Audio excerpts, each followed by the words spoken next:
talented veterans of the NFL wars, and when they go one-on-one today, the championship ring may well hang in the air. Here's Chris to tell you more. James Lofton, three-time All-American at Stanford, first-round pick by the Packers in 1978. Everson Walls, Grambling, never drafted, signed by the Cowboys in '81. Lofton, 7 times a Pro Bowler, 6th all-time in catches, 3rd all-time in yardage. Walls, 4 times a Pro Bowler, holds the NFL record for leading the league in interceptions 3 different years. Lofton, picked up as a free agent by the Bills in 1989. Walls, picked up as a free agent by the Giants this season. 2 different paths leading to their first trip ever to the Super Bowl. And I've sat at home and I've gone, I'm better than those guys. And so you finally get to play in the game, and now 26 other teams will watch us play on Sunday, and they'll say, I'm better than Lofton. And that's okay, we're here now. Whereas Lofton's Bills cruised here to Tampa, Walls was almost done in by the ultimate irony. Just as he was denied a Super Bowl shot in his rookie year when Dwight Clark beat him for the catch, last week it looked the same when he gambled and lost on the John Taylor touchdown grab. The same field, Candlestick Park. The same team, the 49ers. The same game, the NFC Championship. He had to wonder, am I cursed? Well, no, I didn't say am I cursed, but I did curse. And after that, you know, once that initial shock was over, the thing about it, no one on my bench really felt any type of doomsday or deja vu for me. I never thought the scenario would be that sweet.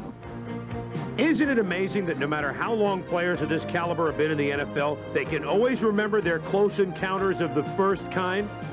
Yeah, I played against Everson in a preseason game his rookie year, and I remember I got a good block on him, and I kind of knocked him out of bounds a little bit, and the next play he intercepted the ball, and I had never heard of him, and it was the 3rd quarter, and I was a veteran. I wasn't even supposed to still be playing, and I remember looking at his name on the back of his jersey after he got it. I said, yeah, Walls, he probably won't even make the team, and he's kind of rewritten history a little bit.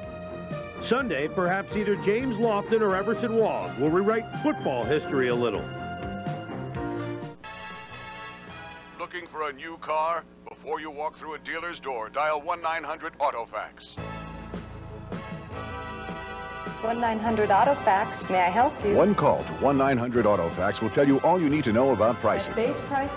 about options, Anti-lock brakes are standard. all about financing. Your monthly payment. Do your homework with 1-900-AUTOFAX. Would you like a free printout? The most complete, up-to-date information you can get. Are you tired of the hassles and inconveniences of the health club routine? Well, here's the answer. America's Fitness carries a huge line of affordable exercise equipment that you can enjoy in the privacy of your home. You'll find a great selection of exercise bikes, home gyms, weight benches, and treadmills, all at the lowest possible price. So stop in at America's Fitness Warehouse. You'll be glad you did. I'm Ron Krett, and you have my word on it. America's Fitness Warehouse, now located at 3577 Union Road, just north of Walden. Montana versus Bradshaw. The 89 49ers head-to-head against the 78 Steelers to determine football's greatest team ever. NFL Dream Bowl 2, Super Bowl Sunday on ESPN. Among the millions watching today's Super Bowl will be an American whose love for the New York Giants is perhaps exceeded only by his love of family and country. It is a love steeled by deprivation and proven under the most trying conditions. And the bearer of this love has something to say about the importance of Super Bowls in such times as these. Here's Steve Cyphers. Few looked forward to Super Bowl 21 more than Robert Polhill. As a New York native, his Giants were finally in the big game. And as a university professor in Beirut, he even assigned his students to cheer New York to a championship. We had invited friends to come and watch the Super Bowl with us. And for him to just be taken away less than 24 hours before was a real tragedy for me. With 3 of his fellow professors, Polhill was kidnapped by men posing as Lebanese policemen. Now a hostage, he wouldn't learn of the Giants' victory until 18 months later while watching an Australian television program. Polhill spent 3 years and 4 months in captivity. He was released last April. When he returned home a hero. Soon after that, though, throat cancer forced surgeons to remove his larynx. And now, even though he struggles to speak, he has no trouble once again cheering his Giants.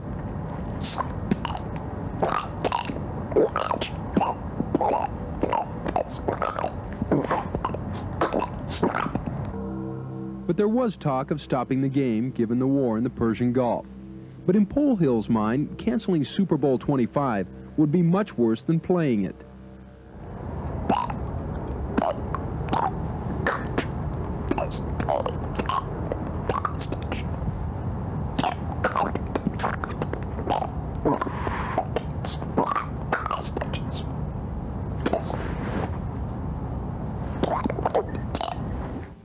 Not only is Pole Hill certain of the propriety of playing the game, he's just as certain of its outcome.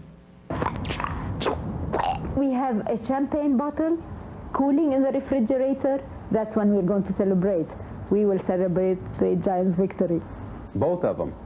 Both of them.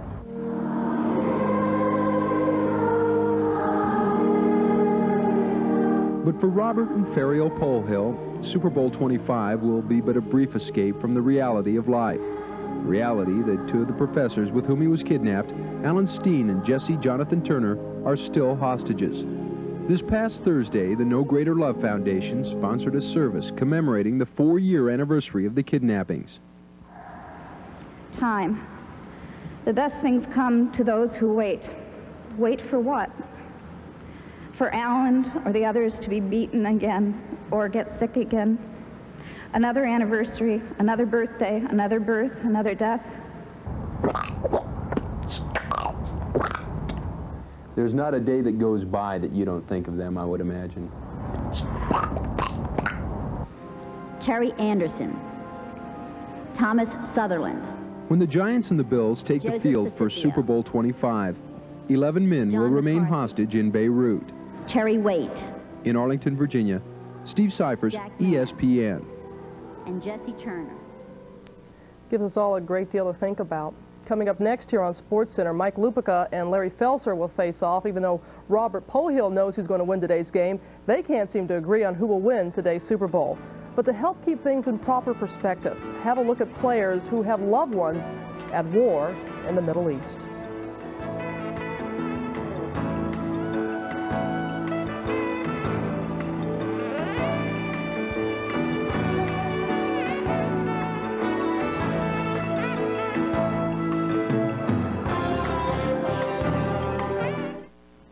We went to the fight capital of the world and asked the fans, who's the greatest heavyweight ever? By far, it's Muhammad Ali.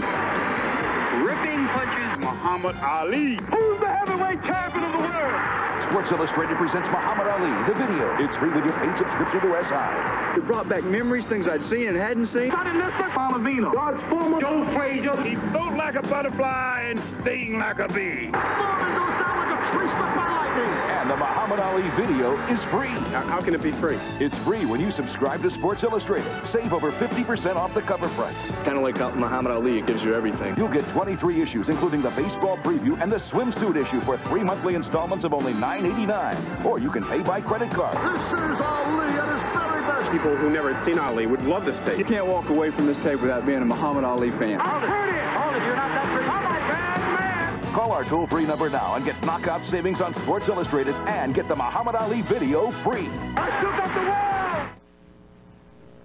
world. Okay, the burning question of the day, who's going to win? The Giants or the Bills will be debated by two New Yorkers who are at least 300 miles apart. For face-off, here's Mike Lupica of Manhattan and Larry Felser of Buffalo.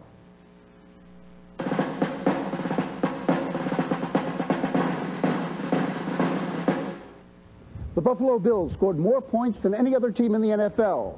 The New York Giants permitted fewer points than any other team in the NFL. It's the classic confrontation, the irresistible force against the immovable object. Who wins? That's the subject of our face-off today.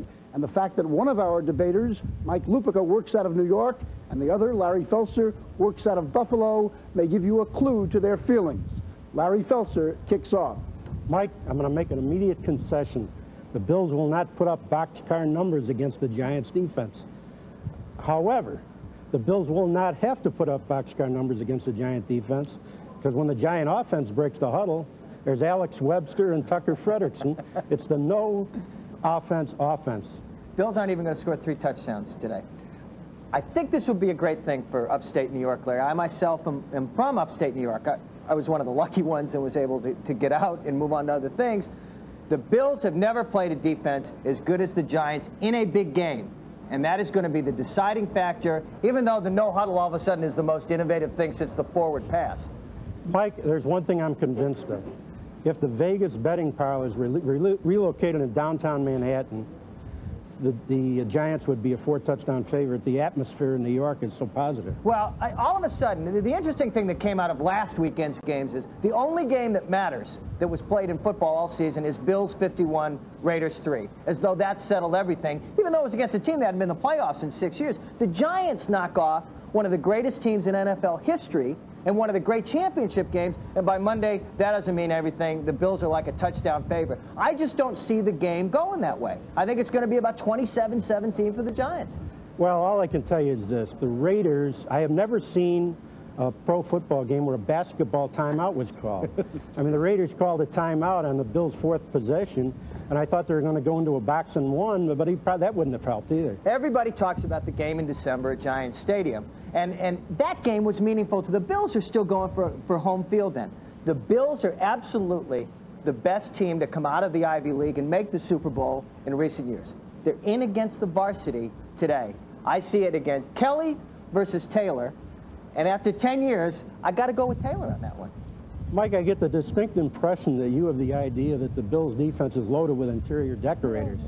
There's some pretty tough people in that defense.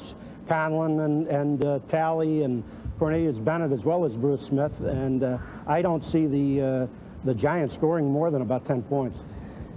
They beat Montana once. They give them 2 touchdowns in 2 games. Everybody's forgotten that. You wait and see what happens today. Again, nice story for upstate New York. Bigger story in New York. Gentlemen, our time is up. I think the most impartial observers agree with Mr. Felser, Mr. Kelly, and Mr. Smith. But, Michael, the fact that you liked the Raiders last week does not diminish my faith in your judgment and in your foresight. Robin, don't you agree? I certainly do, and I also believe that nothing is going to prevent Mike Lupica from shooting from the lip. A reminder, tonight at 11 p.m. on the special 1-hour edition of Primetime and Sports Center, our Sunday evening conversation will be Sweetness, the NFL's all-time leading rusher, Walter Payton. The reason I accomplished what I did is no big secret. I didn't have a great deal of ability. The reason I did it was because I loved the game of football, and I enjoyed it. And if you don't enjoy it and you don't love it, then you're not going to do it very well. And that full conversation is coming up at 11 p.m. Eastern. I'll be right back to put the finishing touches on Sunday Sports Day as the Game Day crew prepares to take the field live from Tampa, Florida. Chris, TJ, Joe, Fred, and a host of others will be along at the top of the hour.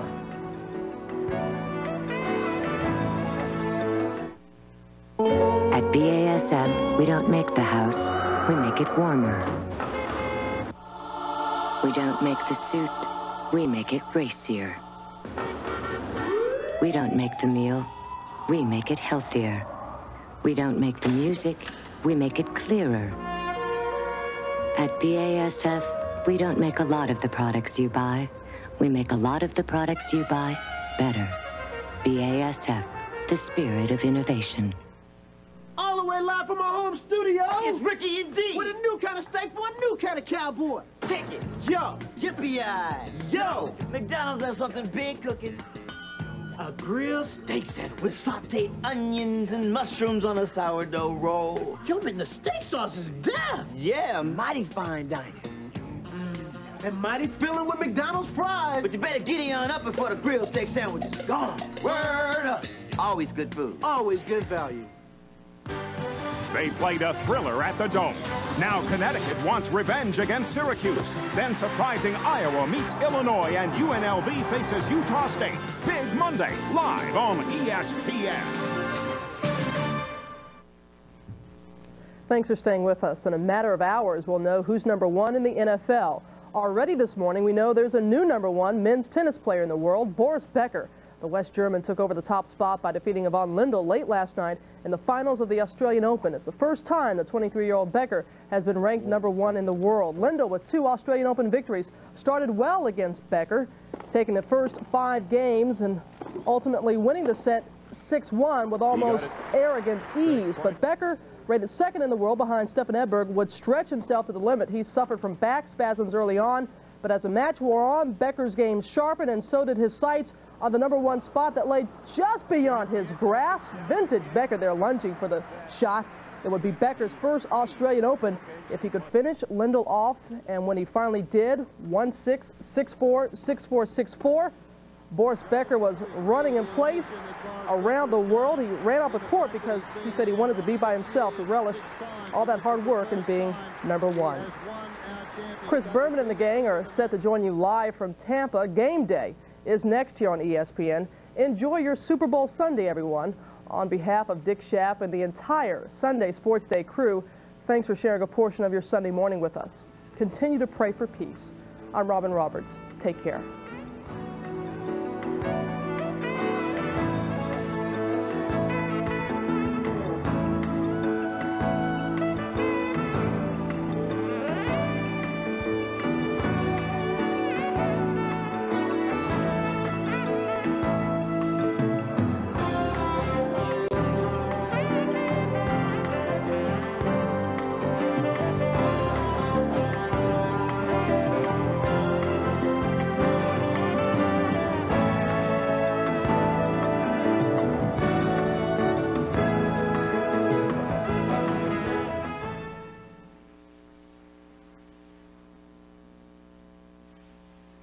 The pinnacle in the National Football League. It all began with Lombardi's Green Bay Packers winning the first 2 Super Bowls. It moved through the upset of Joe Namath's Jets, through the brilliance of the 4-time champion Pittsburgh Steelers, on through the next 4-time champs, the San Francisco 49ers, each Super Bowl providing us with lasting images. Today, in the Silver Anniversary Super Bowl, it's New York, New York, as Bill Parcells' Giants look for their second ring, armed with their special veterans like Lawrence Taylor, a herd of new Giant veterans who have kicked in important roles, and new thoroughbreds like the Hawks. The new kids on the Super Bowl block are the Buffalo Bills, charging in from the cold of Western New York. They are Kelly's heroes, operating a ferocious offense that lacks only a huddle, and possesses football's best all-purpose back in Thurman Thomas. On defense, nobody has stood taller than Bruce Smith. The Bills won last month's meeting with the Giants. Who holds the key this time? We'll find out on Super Bowl Game Day.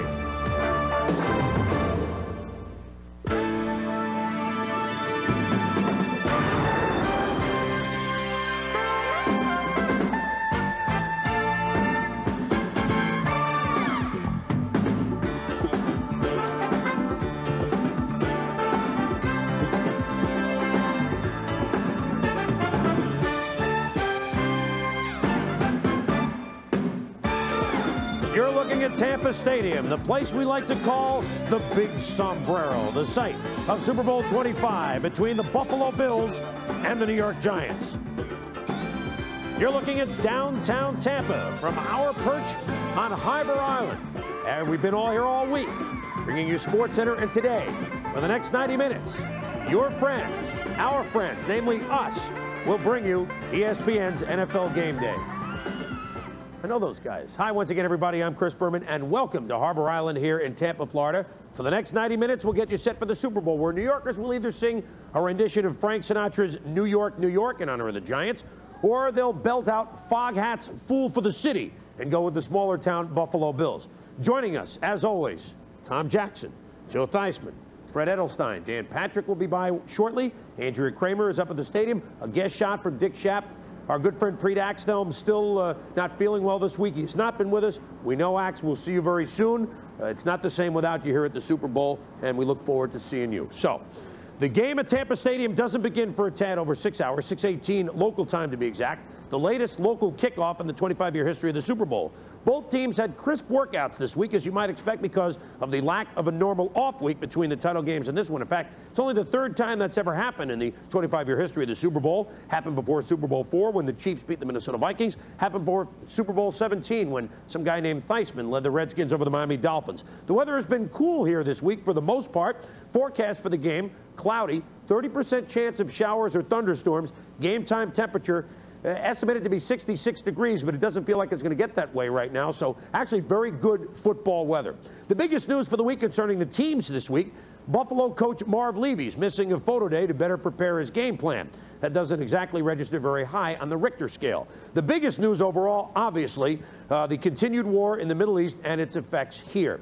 The game will be played as scheduled, but under very tight security. Let's head out now to Andrea Kramer, who had a bird's-eye view early this morning of the security at Tampa Stadium. Andrea? Can you tell Leo that Andrea...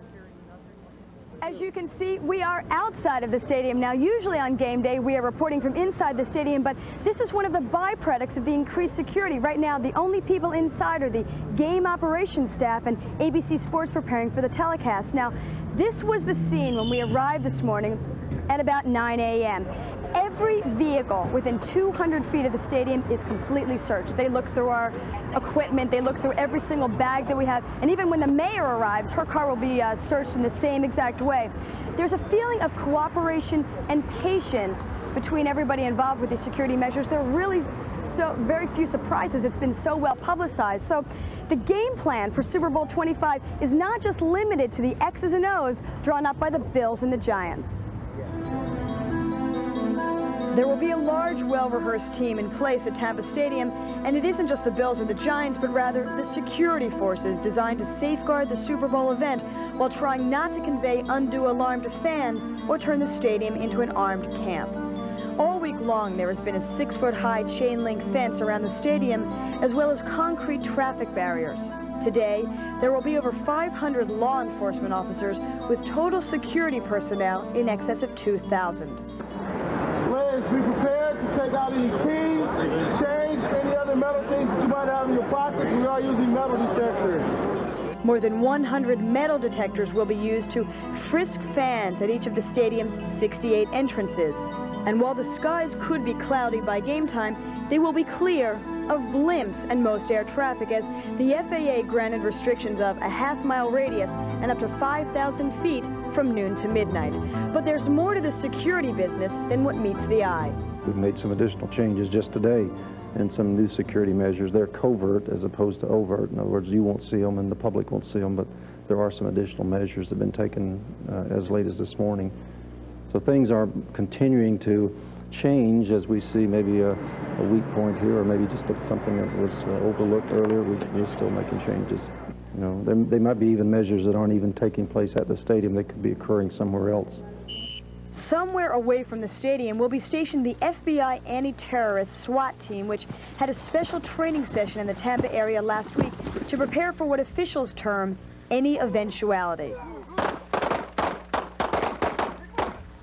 While this unit is usually in place at a Super Bowl, also available is a Black Hawk helicopter on loan from the U.S. Customs Service, which, ironically, is the same one used by the U.S. Army in Saudi Arabia. It's very maneuverable and able to travel at speeds up to 200 miles per hour, and it could combat a potential invasion of the cleared airspace over the stadium. It was one thing when Joe Theismann set off the metal detectors on Media Day with a piece of metal in his leg, but Jeff Hostetler's mother has a piece of metal in her back, so she's going to need a special escort just to get into the stadium. One other note, at all these events you always see the security people wearing the bright yellow jackets to identify themselves. Well, they have been issued jackets of a different color because there were some concerns that fake jackets were out there. And Chris, they are taking, as you can understand, every imaginable precaution today. This Super Bowl is setting a new standard for security. All right, Andrea, thank you. I think everybody knows the score, though, as you pointed out, going in the stadium, and hopefully fans will be orderly, and we'll see a little bit later on in game day from Tampa Stadium. If something were to happen here in Tampa and the game had to be postponed, it would be played next Sunday. That's the latest from the league. They looked at tomorrow night, but that won't happen. If something did happen, it would be played next Sunday. Joe, you know, one thing we all notice this week, it seems like there's a lot of media here, but for one, that it certainly seemed less than in the other 9 Super Bowls that I covered, and you notice the mood swing, too. Absolutely, Chris. I think the mood here has been very subdued, to describe it as best as possibly can be done. You have to take a look at this football game, not as a Super Bowl event, but as a big away game for each of these football teams. They traveled on Monday. They had Tuesday off, which is a normal work week. They've had 3 days of preparation. But right right now, about 6 hours before kickoff, I can tell you those butterflies are starting to grow very large. Yes, they are. But you're right, the mood has been different this week. But everybody feels that we have a shot to have a nice, crisp ball game between the team with the highest scoring offense, the Buffalo Bills, and the team with the lowest scoring allowed defense, the New York Giants. Giants, of course, are 1-for-1 in Super Bowls, having won it in 1986. That's part of a 6-game winning streak for the NFC in Super Bowls, which actually heading into Super Bowl 25, it's NFC 12, AFC 12. The Bills have never been here before, are trying to become the first AFC team to win it since the Raiders did right here in Tampa at Tampa Stadium 7 years ago over Washington. In fact, for the good karma theory of the week, the Bills are staying in the same hotel that the Raiders stayed in when they won the game at the end of the '83 season. But let's make it clear, Tommy, even though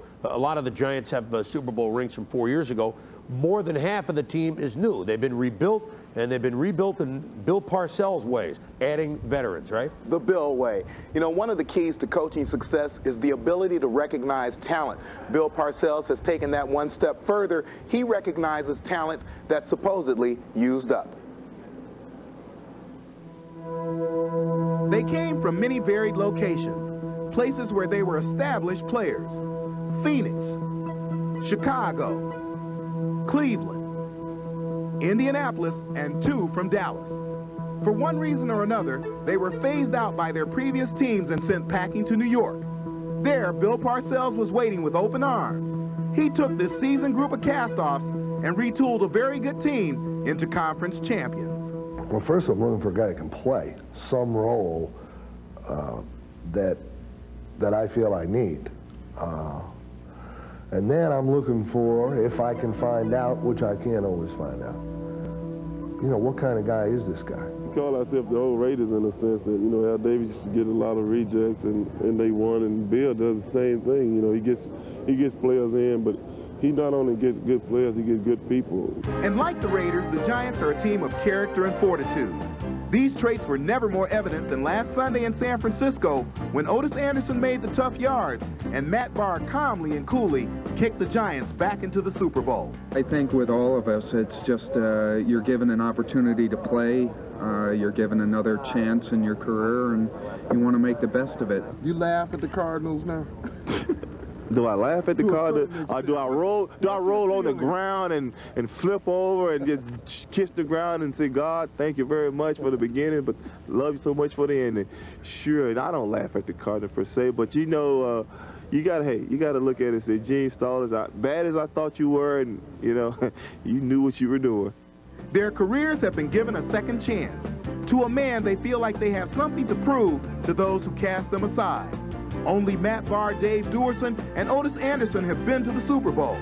For Everson Walls, Steve DiOssi, and Johnny Cooks, it's been a long time coming.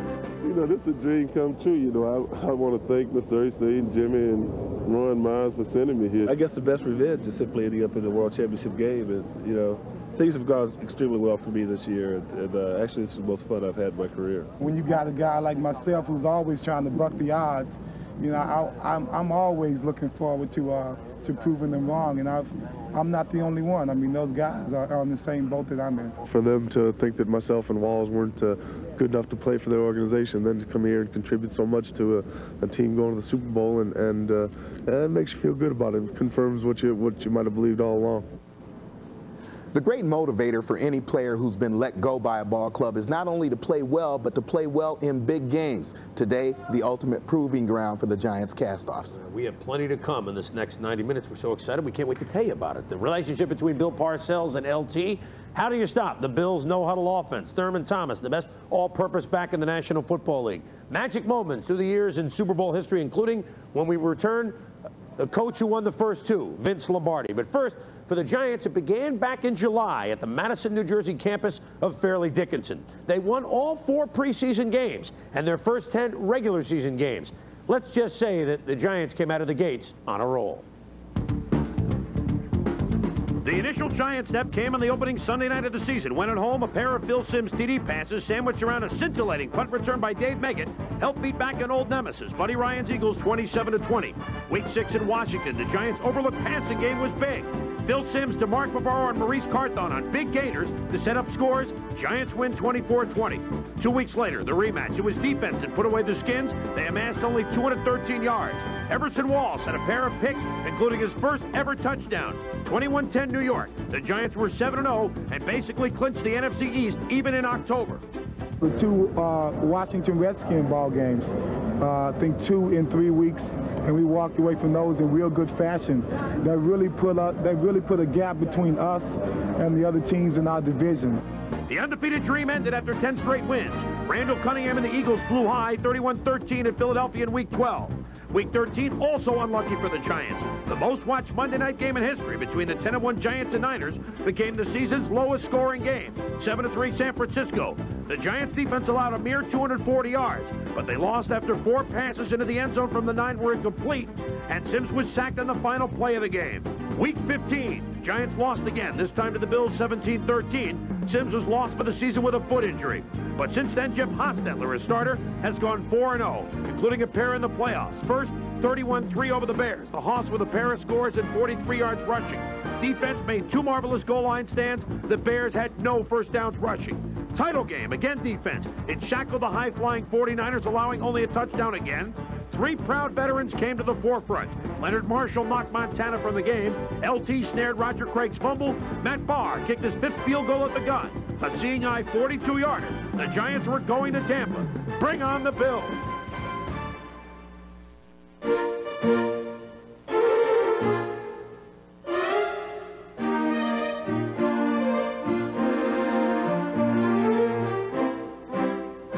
If after test driving a Sterling, you find another car with all of its standard features and appointments for $28,500 or less, we'll do more than congratulate you.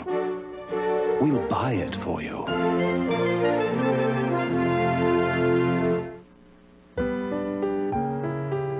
The Mona Lisa has no eyebrows. Venus de Milo lacks arms. Chickens have no lips. Why ask why? Try Bud Dry. It's cold filtered for smooth draft taste and dry brewed for no aftertaste. So when it comes to refreshment, nothing's missing. If you could reach into your TV, take the picture, and put it anywhere you want, you would discover the miracle of liquid crystal entertainment. The miracle of Sharp Vision. Sharp Vision's flat picture can be any size to fit any wall in any size room. Enjoy the crystal clear picture from any angle, and Sharp Vision disappears when not in use. Liquid Crystal Sharp Vision. Big screen entertainment designed for your home.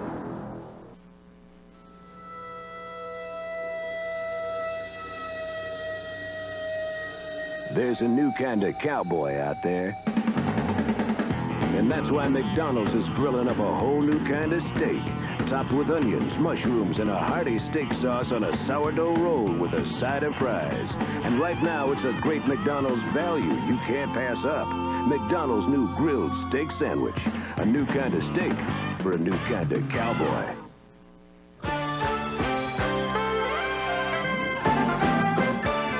NFL Game Day Super Bowl Special is brought to you by Sterling Motor Cars. See your Sterling dealer about 0% APR financing or leasing with no charge. Maintenance included. By Bud Dry. Why ask why? Try Bud Dry. For refreshment that's beyond question. And by Sharp Electronics. From sharp minds come sharp products. Welcome back here to Game Day in Tampa, the silver anniversary Super Bowl. It's a far cry from the first game played at the Los Angeles Coliseum, a game between 2 leagues rather than a game between 2 conferences. It didn't sell out, for one. Dick Schaap joins us now from Tampa Stadium. And Dick, it wasn't known as the Super Bowl then, although as you pointed out to me earlier in the week, somebody tried to call it the Super Bowl, just nobody was buying it, right? Well, people called it the Super Bowl, but it didn't have that fancy Roman numeral. It wasn't the Super Bowl production that it is now. What the hell's going on out here? Everybody's grabbing out there. Nobody's touching. Just grabbing, everybody. Grab, grab, grab. Nobody touching.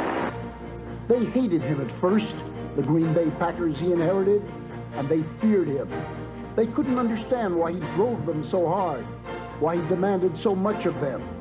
He was a tyrant, and he was so much more. He was an intellect, he was a philosopher, he was a teacher, he was a football coach, and for many of us, he was a friend. Fordham graduate, a member of Fordham's legendary line, the 7 Blocks of Granite, an assistant coach at West Point, and later with the New York Giants. Vince Lombardi was always a teacher, a consummate teacher.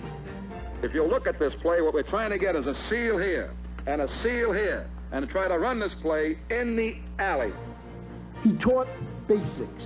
He taught execution. His offense wasn't complicated. Its symbol was the power sweep, the pulling guards clearing the way for the running backs. Nothing fancy, just devastating. He was a psychologist. He treated us all the same, like dogs, one of his players, the late Henry Jordan, once said. And it was a very funny line, but it wasn't truthful. In truth, Lombardi treated them all differently. He whipped the ones who responded to whipping. He stroked the ones who responded to stroking. He got rid of the ones who responded to neither. He made the survivors into better football players than they dreamed they could be. 12 of the Packers he inherited, 12 of the players who won 1 game, tied 1, and lost 10 the year before he took over, eventually played in the Pro Bowl. 5 of them, Starr, Horning, Taylor, Nitschke, and Gregg, wound up in the Hall of Fame. They didn't have any idea they were that good until Lombardi showed them they were. I want you to be proud of your profession. It's a great profession. You be proud of this game, and you can do a great deal for football today. Great deal for all the players in the league and everything else. Go out there and play this ball game like I know you can play it. He had the human element, he had the strategy, and he could just really reach inside of you and challenge you to give it all. That was, I felt, a unique ability.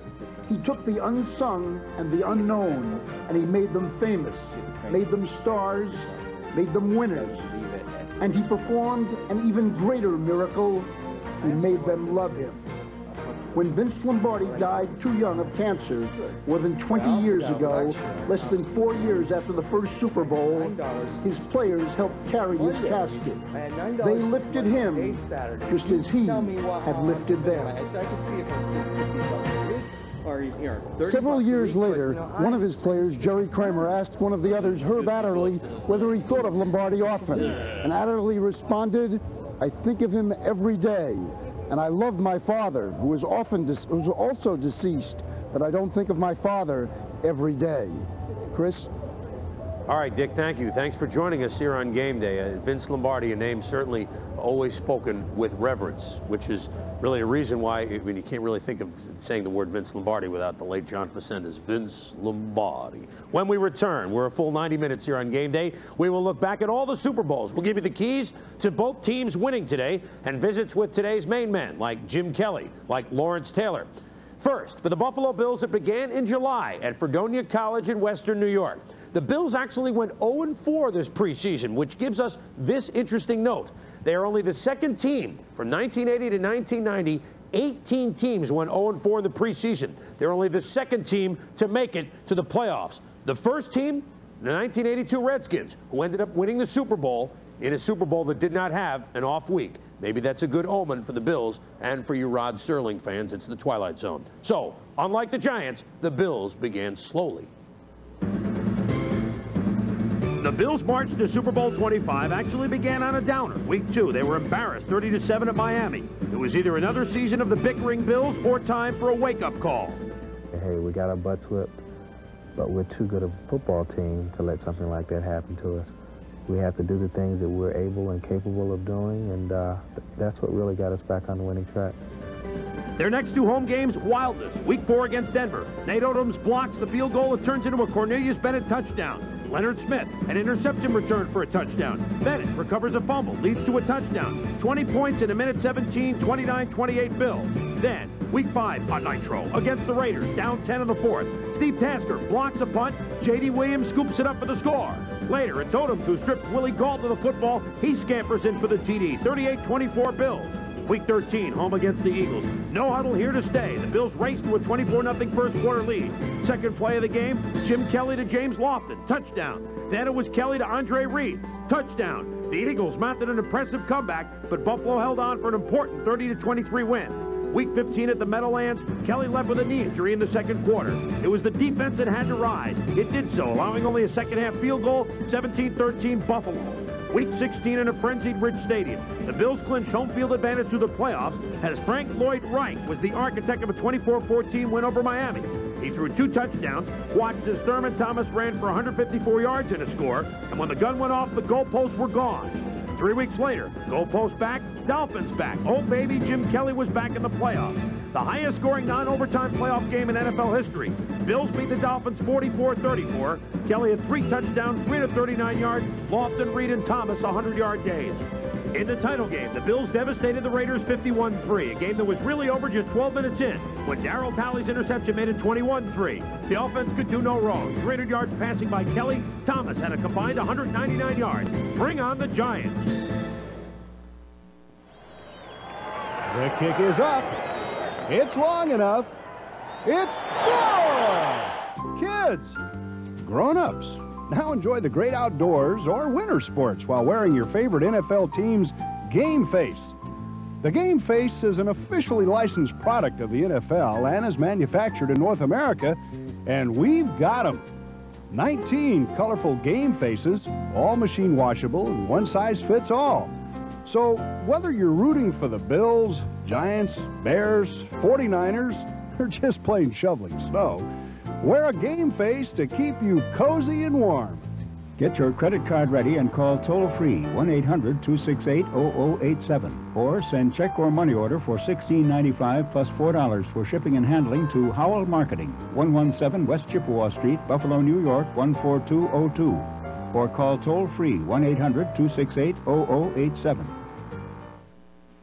February 3rd, football's finest gather for the AFC-NFC Pro Bowl to determine conference supremacy.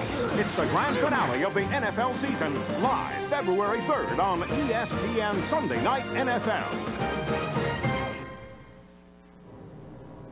Welcome back to Tampa for NFL Game Day. Buffalo's Thurman Thomas has played 3 marvelous years for the Bills in the NFL, making the Pro Bowl the last 2. He was sort of a known before his NFL days for his success at Oklahoma State.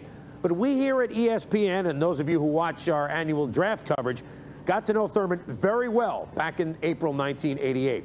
That was also a day on which we learned that the Bills do their homework. This will be the 14th selection. Running back, UCLA, Gaston Reed. John Stevens, running back, Northwest Louisiana State. We're standing by. Hey, Thurman Thomas might be drafted shortly. We'll see. Lorenzo White, after Cleveland announced their selection, Houston actually picking 22nd. Chicago Bears first-round selection, Brad Muster, running back, Stanford. There's Thurman. He's realizing that sooner or later someone has to take a back of his quality. New Orleans Saints select Craig Hayward, running back, Pittsburgh. All told, 7 running backs were picked before Thurman Thomas. The 5 in the first round, Green, Stevens, White, Muster, and Ironhead, and Ickey Woods and Tony Jeffrey in the early second round. Finally, the Bills, who had no first-round selection, tabbed Thomas. How do you spell relief? It was a relief. I've been sitting around here waiting a long time. I expected to go earlier. But Buffalo is a nice place. It's a football team that's on the rise. They had a good year last year, and with Jim Kelly there and Cornelius Bennett and all the rest of the guys, I'm sure it'll be a team of the future. Mr. Wilson said, well, what do you think? And Marvin and I said, this is by far and away the best player left on the board. There's no question about it. We think he'll be a big success. There is, however, a gamble because the doctor, while he'll pass the knee, isn't sure. Mr. Wilson said, well, life's a gamble. Go ahead. If you feel that strongly about it, take him. And he's now Thermal Thomas. He's thermal, all right, as in warm, as in red hot. All he's done the last 2 years is lead the NFL in total yards from scrimmage. Over 1,900 last season, over 1,800 this season. In fact, if you add up the yardage gained by the 7 players drafted ahead of him in 1988 and compare it to Thomas, you'll find that his 3-year total of over 4,800 yards is close to half that of everyone else combined. got so many good runners in the National Football League that really no one really knows who's the best runner is. But I would like to be the best all-around back in the National Football League. Thurman, in addition to Kelly, is the trigger guy. Thurman, you know, runs the ball 30 times a ball game. He's the one-back guy. Outstanding pass receiver. Runs great routes. So I think maybe in this, I think I use the analogy with baseball. Maybe we have to be strong down the middle. Kent Hall, Jim Kelly, Thurman Thomas. It's no coincidence that Thomas's biggest games have been the Bills' biggest games. 13 catches, playoff record last year against Cleveland. 154 yards rushing against Miami in December. 199 total yards against the Raiders last week. In crunch time, get him the ball. I like running the ball, especially in the fourth quarter. I think all running backs will say the same thing. When the fourth quarter comes, they want the ball in their hands, and that's the way I condition myself. The opening game of the season, we came on the field, and we got in the huddle, and Thurman said, we're going to Tampa. And I kind of, you know, want to say, be quiet, don't jinx us. He's confident. Yeah, he is. He's he's a bright guy, extremely bright. He understands the game. He understands what he can do. He understands what defenses are doing. And he's meant a great deal to our football team. You know, if anything were to come up about trade rumors or anything like that, trading me, I would tell Buffalo, hey, I don't want to go anywhere, because you're the team that took a chance on me, and you're the team I want to finish my career with. He remembers draft day for sure. Not only can he run, not only can he catch, he can throw. He was 6 for 6 with 6 touchdowns at Oklahoma State. Maybe he throws a pass today. Remember a couple years ago, his rookie year, was Thurman Thomas left, Thurman Thomas right. It was a boring Bills offense. But, Joe, I believe that without knowing that they had a bread and butter back, none of this no-huddle, none of this helter-skelter offense can happen. He really is the glue. I agree with you, Chris, and I think the one thing that Thurman brings to this game is the total back. He plays all 3 downs. There are very few in the league today that do that. Has a lot of versatility. But one of the things not physical about him, remember last year when Jim Kelly was spouting off about what was wrong with the offense? Thurman Thomas stood up and said, wait a second, Jim, take a look at yourself. He's one of the guys that stood up not only with leadership, but with character. Joe, another thing he brings to the game is great vision. Whenever you talk to a great running back, they say, not only do I see at the line of scrimmage, the D-line, the linebackers, they see all the way to the safeties. And I think when you see Thurman Thomas make the great break 10, 15 yards downfield, it's not because he saw it at the last second. It's because he saw it when he broke the line of scrimmage. You know, we have vision here. We can see game day for another 60 minutes. We're on for 90 minutes today, and when we return, Super Bowl I game wonders. Today's key matchups, Bill Parcells and LT. Even Fred Edelstein will join us. We'll be back.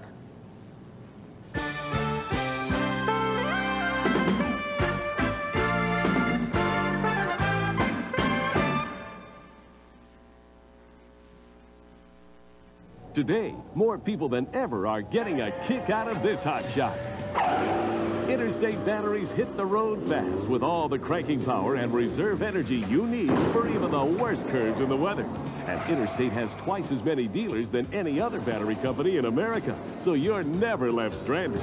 For an Interstate battery dealer near you, all you got to do, call 1-800-CRANK-IT. Get the power that goes on and on and on, yeah.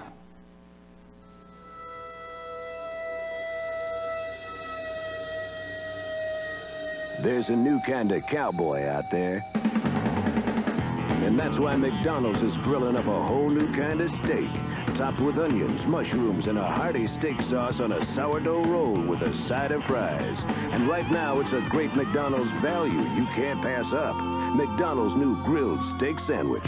A new kind of steak for a new kind of cowboy. You know when it's right. You know when you feel it, baby. You hold it, you hear it, you taste it, it's right. You got the right one, baby. Is this irrepressibly lovable, unsurpassably quotable, and intimately soulful? You got the right one, baby.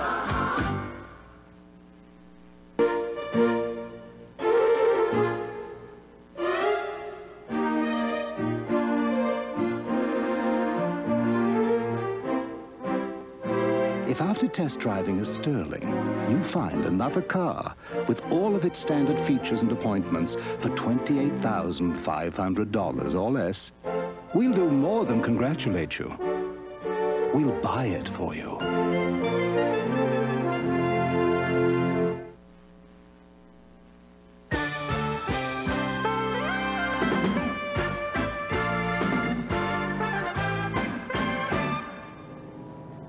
Some of those shots provided by the MetLife blimp that's been helping us out all week. An interesting segue into Fred Edelstein. Sorry. We've been into, sorry, Freddie.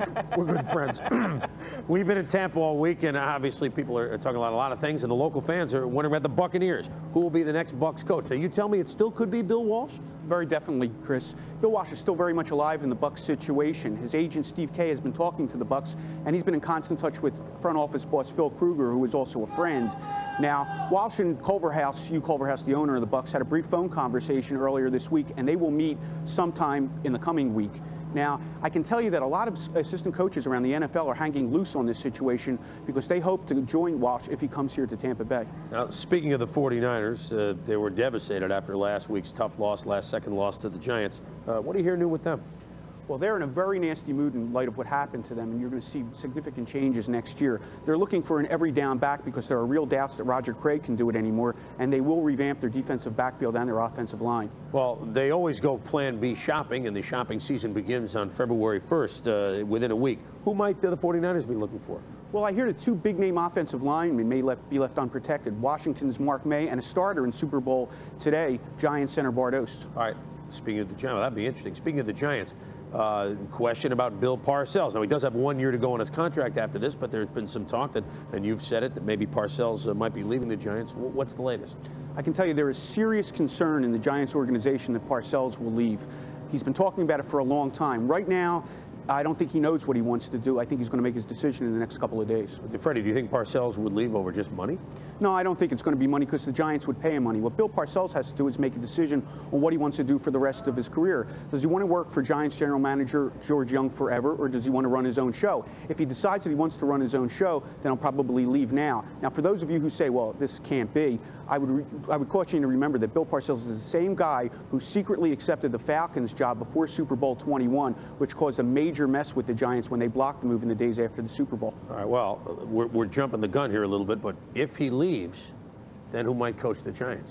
The obvious guy would be Bill Belichick, the defensive coordinator of the team, but there are some in the organization who believe offensive assistant Ray Hanley would be George Young's choice. Interestingly, Hanley is leaving the Giants to go to law school after the season, but if he gets the head coaching job, he would stay. All right, all this is speculation right now, but one thing we do know is new at the Super Bowl this year is that the MVP trophy is now the Pete Rozelle trophy. Pete, former commissioner, will be here to flip the coin to see who wins heads or tails and who gets the kickoff. But you have another note on the MVP. That's right, Chris. You're unbelievable, Fred. That's right, Chris. You know, we're used to, after the game, the MVP saying, I'm going to Disney World. Well, this year there could be a change because Disney is working with the Defense Department, and the MVP after this game will probably be saying, I'm going to Saudi Arabia, because Disney is going to take this guy to the Persian Gulf to visit the troops. And the hero of the Super Bowl then would go visit the real heroes over in Saudi Arabia. All right, Fred. Thanks for joining us once again. This is exciting, isn't it? Yes, we've had fun this week at the Super Bowl. We certainly have. When we return here on this edition of Game Day, the hero of the Bills, Jim Kelly, the added dimension that the Hoss brings to the Giants, magic moments throughout the Super Bowl. Please stay with us. We've got almost an hour left.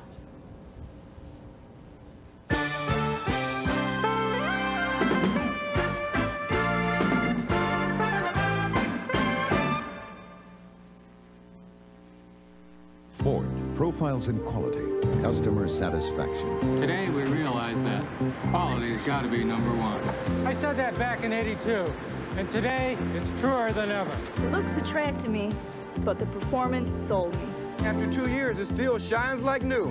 We love hearing things like that. The only thing better than a Sable is 2 Sables. Our goal is to build the highest quality cars and trucks in the world. At Ford Motor Company, quality is job one. Who guarantees overnight air delivery before 10:30 to the most people coast to coast? Who did you think? ESPN brings you coast-to-coast NCAA basketball. The action's outstanding. Everywhere you look, there's down-to-the-wire excitement. Unbelievable! Unbelievable! Awesome, baby! They played a thriller at the Dome. Now Connecticut wants revenge against Syracuse. Then surprising Iowa meets Illinois and UNLV faces Utah State. Big Monday, live on ESPN. Rice versus Swan. Montana versus Bradshaw. The 89 49ers head-to-head against the 78 Steelers to determine football's greatest team ever. NFL Dream Bowl 2. Super Bowl Sunday on ESPN. Welcome back to Harbor Island here in Tampa, the site of NFL Game Day. Tampa also happens to be hosting Super Bowl 25. We thought we'd throw that in, and we go to 1:30 Eastern Time this afternoon, so stay with us. The Super Bowl, with all the focus on one game, it's no wonder that David Bowie's song might apply here. We could be heroes if just for one day. Joe, I'm not sure really if you're a Bowie fan, but let's face it, the Super Bowl has definitely changed some players' lives, hasn't it? It sure has, Chris. You know, for most guys, playing in a Super Bowl is a dream come true. But for others, this one game has been an entire career. Some of the greats of the game have stepped forward in Super Bowl competition, creating enduring images that live on in football legend. Some are brash, some are bold, but sometimes they come from nowhere. These players are not the superstars, but they have carved a niche in Super Bowl history. In the very first Super Bowl, Packer receiver Max McGee wasn't even supposed to play, but McGee came off the bench to catch 7 passes for 138 yards and 2 touchdowns, including the first ever in the Super Bowl. All this while nursing the most famous hangover in NFL history. The only thing anybody remembers Max McGee about a Super Bowl one, so that's kind of what comes back, you know, that I happened to be in the right place at the right time, you know, and as a result, they always got to go back and show that first touchdown because that was the first one.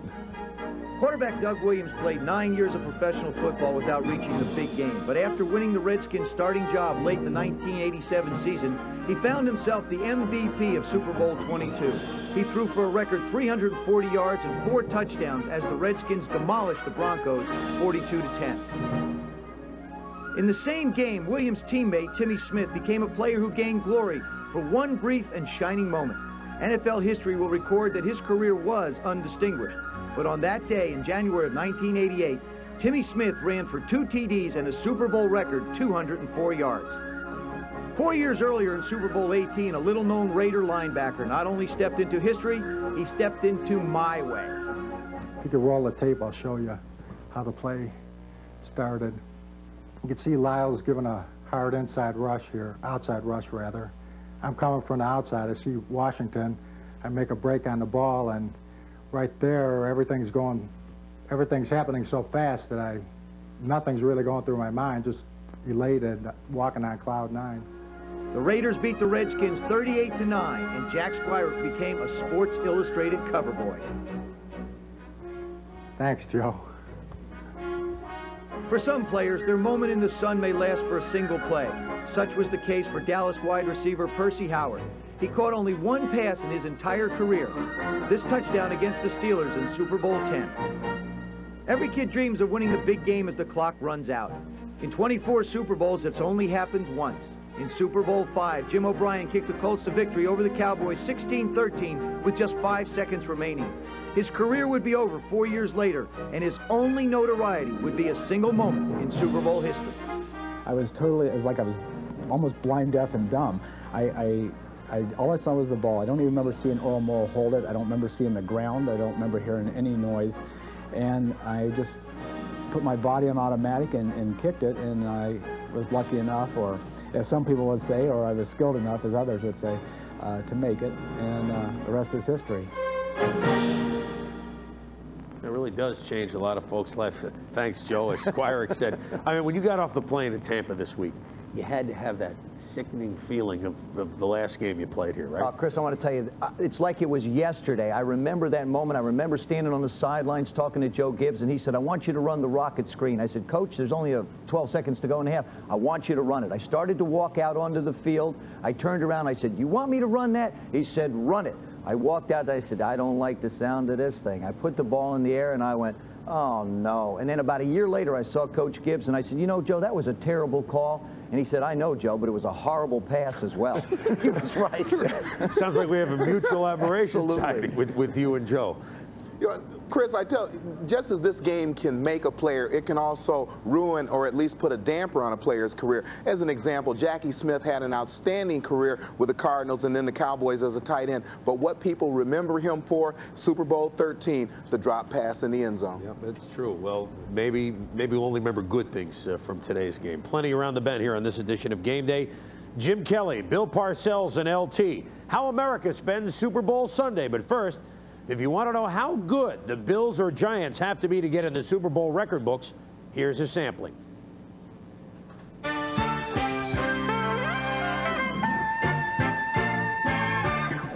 Can the high-powered Buffalo offense set a Super Bowl record for points scored? Sure, 51 points last week was impressive, but it's not as many as the 49ers scored last year in Super Bowl 24 against Denver, 55 points. In that blowout, Jerry Rice set a new record with 215 yards receiving and tied the Super Bowl mark with 11 catches, a record previously held by the Bengals' Dan Ross, set, ironically, against the Niners back in Super Bowl 16. The next time those two teams met in the Super Bowl, number 23, Joe Montana set the record for passing yards, 357. Whereas the next year, in the blowout of the Broncos, Montana wrote his name on yet another line in the record book with his 5 touchdown passes. But when it comes to passing accuracy, this year's sideline giant, Phil Simms, was nearly perfect in Super Bowl 21, going 22 of 25, a mere 88% against Denver. On the ground, nobody ground out more yards than the Redskins' Timmy Smith, who knifed the Broncos for 204 yards in Super Bowl 22. His running and Doug Williams' passing gave the Skins a record 602 yards in total offense in that game in San Diego. The fewest yards gained in a Super Bowl, Minnesota, Super Bowl 9 against the Steelers, picked up only 119 yards. Only once has a team failed to score a touchdown in the Super Bowl. That was the Miami Dolphins, who got only 3 points in Super Bowl 6 against the Cowboys. The Doomsday defense was also in full force in Super Bowl 12, when they helped the former mate, Craig Morton, set a Super Bowl record for interceptions, 4. Morton also threw 3 as a member of the Cowboys against the Colts back in Super Bowl 5.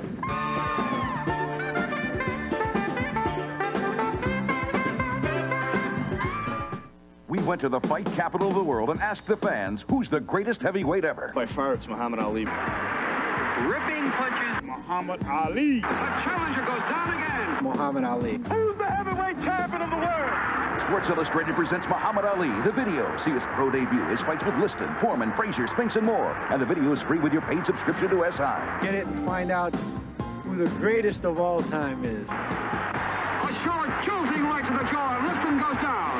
The man, he jabbed, fought, he danced. He float like a butterfly and sting like a bee. Keep the camera moving because I'm kind of fast. A sharp right and fully goes down. It brought back memories, things I'd seen and hadn't seen. All the fights, all the interviews. Muhammad Ali, he took them all on. Sonny Liston, Bonavino, God's former Joe Frazier. Naming the round and all that, people thought that was a fluke. He wanted to go to heaven, so I took him himself. You don't see boxers like that anymore. And George Foreman goes down. Foreman goes down like a tree struck by lightning. And the Muhammad Ali video is free. That video's free?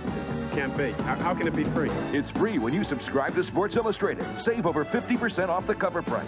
Oh, I'd go for it in a heartbeat. It's something to look into. You'll get 23 issues, including the baseball preview and the swimsuit issue for 3 monthly installments of only $9.89. Or you can pay by credit card, so call now. One of the greatest magazines that's been around this country since day one. Kind of like Muhammad Ali, it gives you everything. Come on, girl. We in Manila.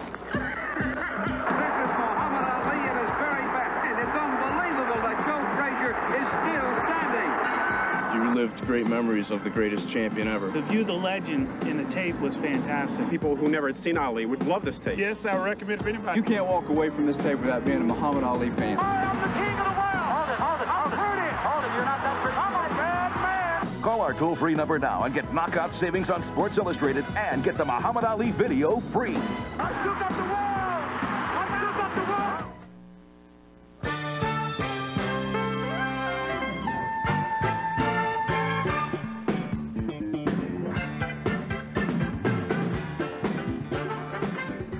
Sun starting to peek through the clouds here at Tampa. Our friends up in the MetLife blimp have a closer view of it than we do. Welcome back to Super Bowl Game Day. The Giants' meal ticket to Super Bowl 25 has certainly been defense. And Tommy, Bill Parcells fully understands who served a lot of the meals. Indeed he does, Chris. You know, because of the nature of business in the NFL, primarily the turnover in personnel of players and coaches, lasting relationships are hard to find. Such has not been the case when it comes to Bill Parcells and Lawrence Taylor. They have been the foundation of one of the NFL's most successful teams. I think he's a fine coach, and I think he's a fine person, and we can relate to a lot of different things. Since they arrived at the Meadowlands in 1981, the Giants have claimed 7 winning seasons, 2 NFC titles, and a Super Bowl championship. He was not easy to coach. He was eager, but he wasn't easy. And I think that's where the relationship kind of developed. As the Giants linebacker coach, Bill Parcells first met the unbridled #1 draft choice who was destined for stardom. I think Bill allowed me to grow into not only a great athlete, but a good football player. Lawrence Taylor's personality and Bill Parcells' personality are very much alike, and we both know that. We both know that. And sometimes that's led to very stormy conflicts. When you would butt heads like that, what would it be over? I don't know, we'd go over silly things. You're like, who bought the last beer? Hey, man, I bought the last beer. No, you didn't. You did. Stuff like that. And those silly things. Rarely do player and coach share as special a relationship as Parcells and Taylor. The franchise player, the man in charge. They have risen to the top. Their relationship has survived both stormy and triumphant moments.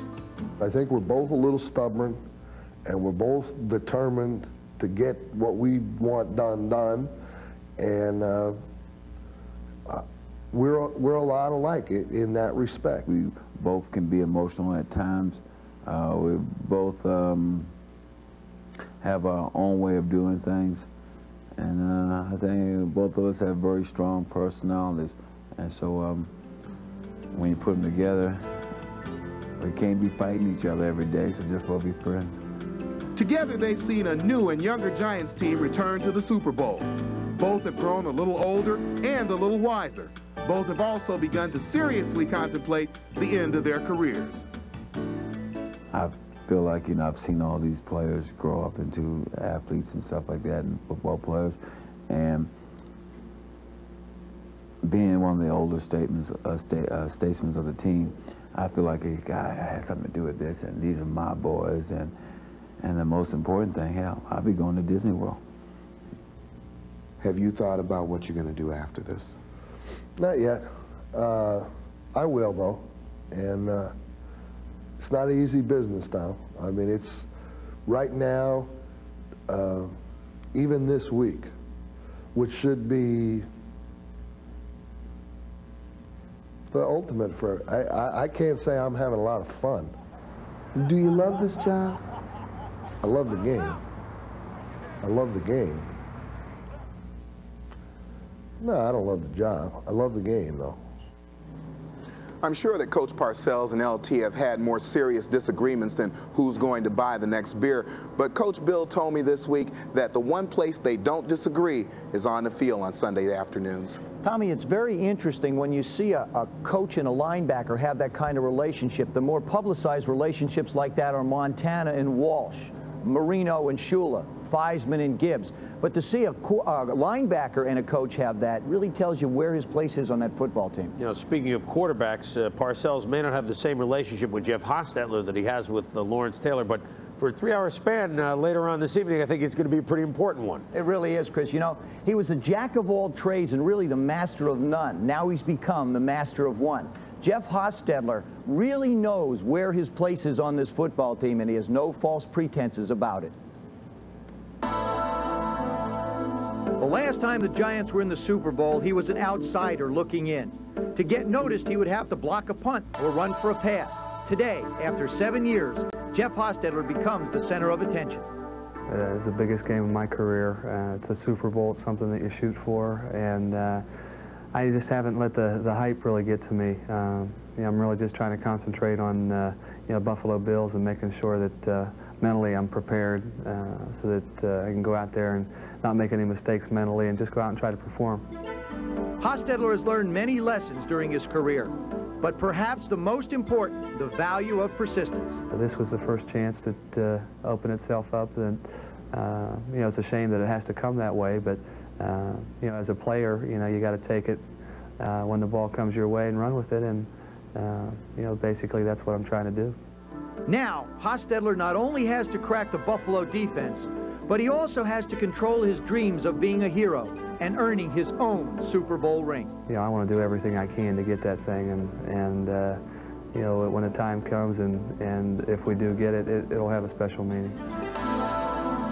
When you check the records of Super Bowls past, there's one thing you have to keep in mind, is that there's been no backup quarterback as a starter that has ever won a Super Bowl. Joe, Jeff Hostetler could be the first, and let's move that a year further. What happens next year? I think if he wins the Super Bowl today, I think Hostetler is the starter. I think Bill Parcells would have a hard time putting him on the bench and keeping him happy. Tommy, again, I got to disagree with you. I do not believe that a guy who's been a starting quarterback like Phil Simms, who established a 10-2 record, and it has been the starter for a long time, can lose his job because of injury. Well, there's no question in Buffalo who the #1 guy is. Obviously, it's Jim Kelly, though Frank Reich had played a very important role winning that Miami game in December. You know, Jim Kelly signed a big contract at the end of last year. A lot of guys, when they sign a big contract, they go south. Kelly has gone due north, I mean, in maturity, in attitude, and I think that's as big a reason as any for the Bills' success, Joe. It really is, Chris. You know, it's been his leadership that have brought him to the threshold, and his football team to the threshold of greatness. Now, if the Bills go out and win Super Bowl 25, it'll be because of Jim Kelly, and he wouldn't have it any other way. To be successful as far as the Buffalo Bills in this game, I'm going to have a good game because it's all on my shoulders, but the way I look at it, that's the way I want it. He's as gifted as he is brash. He's Jim Kelly, the director of the NFL's most potent offense and the master of the cutting edge of it, the hurry-up. In a few hours, the Buffalo Buzzsaw will take its turn at cutting into the top-ranked defense in the NFL, the Giants. Do you practice that during the week? I mean, nope. You don't practice? It's just a Sunday offense? It's a Sunday offense. That's what people say. You mean you don't even practice no huddle? No, we don't. We practice variations of the plays, but we don't come out and practice, say, okay, we're going with the no huddle today and practice it. We do absolutely zero. How many plays do you have to choose from? Well, it started out with about, I'd say about 8. Now it's up to about 30. There's just so many things we can use. You can have one play, but from 6, 7 different formations, it looks like a different one. In the hurry-up, everything hinges on the call at the line of scrimmage. On the field, when Kelly talks, everybody listens. Good thing about our offense, we have keys where we can call dummy audibles in case the defense is looking for something, in which against the Raiders I had to use about 10 or 15 times, and so they can't always hear me saying something similar. We have dummy audibles, and it's pretty interesting because they try to listen to you at times, but they can't pick it up. Last season, when the Bills were bickering, Kelly once questioned offensive coordinator Ted Marchibroda's play selection. Now, these two are on the same wavelength, and Marchibroda has turned Kelly loose. It wasn't a major decision to allow him to call the football plays. People said, you're putting your faith, your career. This is the type of people, the type of a guy that you want to do that with. He's a Michael Jordan, a Magic Johnson, a Larry Bird. He wants the football in his hand at the end of the half, at the end of the 2 minutes. We're in a game. We can give him that control during the entire game, and that's what we're doing. And what the Bills have done is create an offense in which all their talent is utilized during a game-long 2-minute drill. Hey, they know we're going to throw the football, but they know we're going to run the football too. And that's what's so exciting about it. They got a tight end in the game that can run like a wide receiver. They got 3 great wideouts. You got Thurman Thompson in the backfield. It's your chance. You take the chance. Jim Kelly's like that guy on the street corner with the 3 shells. He puts the pea under one, he moves it around, and you have to figure out where that pea is hidden. For the Giants this afternoon, it's going to be, where is that pea hidden? It's a shell game, huh? Yeah. I think the Giants know a little bit about that shell game. They've had pretty good success finding the pea the last couple of weeks. Well, you know who knows that is Jim Kelly. And one of the week's absurdities, I was a guest on the Jim Kelly TV show, and he was asking me what I thought about the game. And about the third question, I said, Jim, this isn't right here. You're playing it, and I'm just sitting here.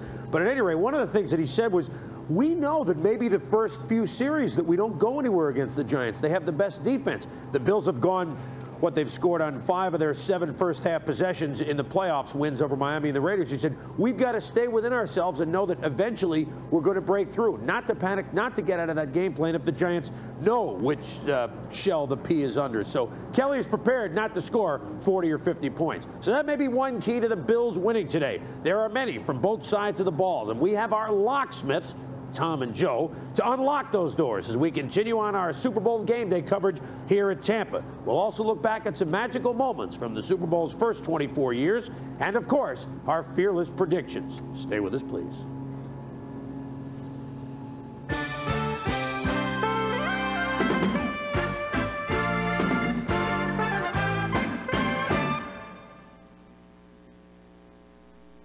Rent-A-Vision presents Smokin' Joe Frazier versus Sharp TV. Joe controls the ring. You control the Sharp TV. Smokin' Joe is always ready. Sharp is cable ready. And just $13.99 a week, rent to own. With no down payment, no credit check, early payoff option, plus free delivery and warranty service. Nobody beats Rent-A-Vision. Make your house a home with Rent-A-Vision. One of the most profitable accessories you can add to a four-wheel drive truck is a snowplow. TW Truck Equippers is the largest area dealer of snowplows and snow removal equipment. From today's downsized four-wheel drive trucks to commercial plowers. TW Equippers and Western combined to provide snowplows and accessories to fit not only the truck, but the job to be done. Western, they plow tough because they're built tough. Available at TW Truck Equippers, your complete source for all your truck body and equipment needs.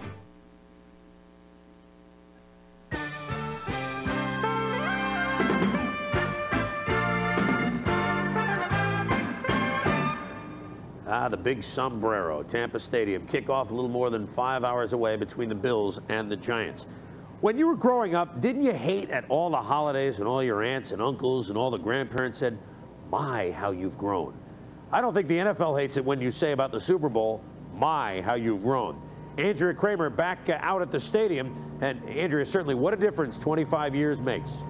It does indeed, Chris. I don't know if bigger is necessarily better, but the game has become such a corporate entertainment vehicle. You look across the street, there are 400,000 square feet of tents. It's the largest tent village they've ever had at a Super Bowl. So when you use the words impact player, you don't just talk about maybe a star of the game, but about all the advertising heavyweights who are making their biggest mark probably today on Super Bowl Sunday, because the silver anniversary is a gold mine on the economic front. That annual ritual, also known as Super Sunday, doesn't just showcase the top two teams in professional football, it also shows off the host city to the world. The economic impact of throwing the largest party in sports is quite substantial, and its worth to the Tampa area has grown by nearly $40 million since it last played host in 1984. I would say that the economic impact, of course, is a great reason for having a game, but not the only reason. We need to stress that it is a weekend event, and there are direct implications to the community, basically in the areas of restaurants and hotels and in local transportation. However, there's a trickle-down effect that is felt many months after the game that goes into the community in all areas of the walks of life. Unfortunately, people in all walks of life might not be able to afford a ticket to the game, which has risen from $12 at the first Super Bowl to $150 for the 25th edition, making it the hottest single commodity in sports. Even the cost of a souvenir game program has grown tenfold. Yet the players' cut of the action has not increased as dramatically, since the current paycheck is just more than double what it was for the first 11 Super Bowls. The exposure from the Super Bowl is literally out of this world, as it's broadcast to 50 countries, and an estimated 750 million people worldwide will watch the game live or in tape delay. 8 Super Bowls rank among the 14 highest-rated TV shows of all time. Now, this year, ABC Sports will televise the game using 22 cameras, a far cry from 1967 when both CBS and NBC televised the first Super Bowl. At that time, the marriage between football and television was still in its courting stage, and the second half began with NBC still on a commercial break.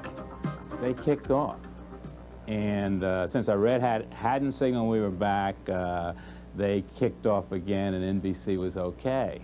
Now, the NFL has said to this day that the official never signaled for the first kickoff, but I don't know. I don't know about that.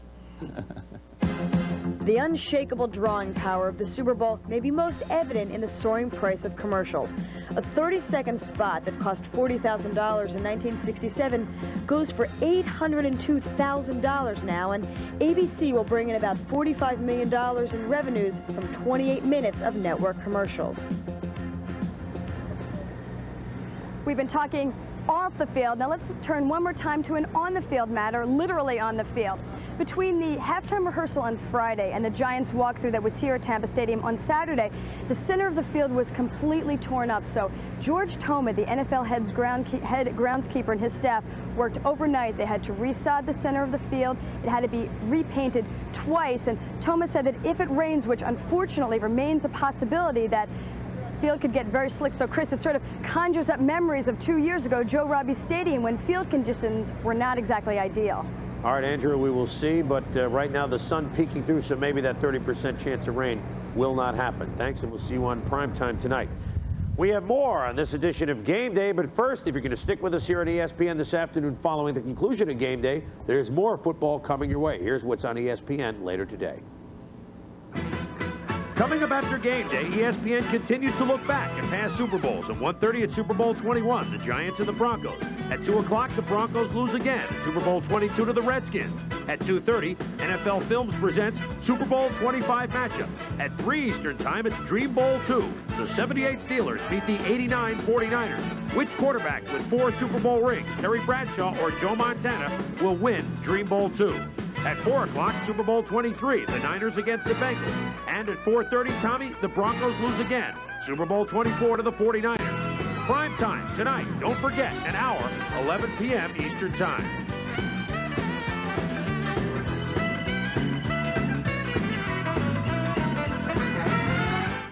Ford profiles in quality, vision. The quality of the glass that goes into our cars is so important, we make it ourselves. No other car company in the world does that. Ford glass has to pass over 110 quality inspections. Our people check it, our lasers check it, our robots check it.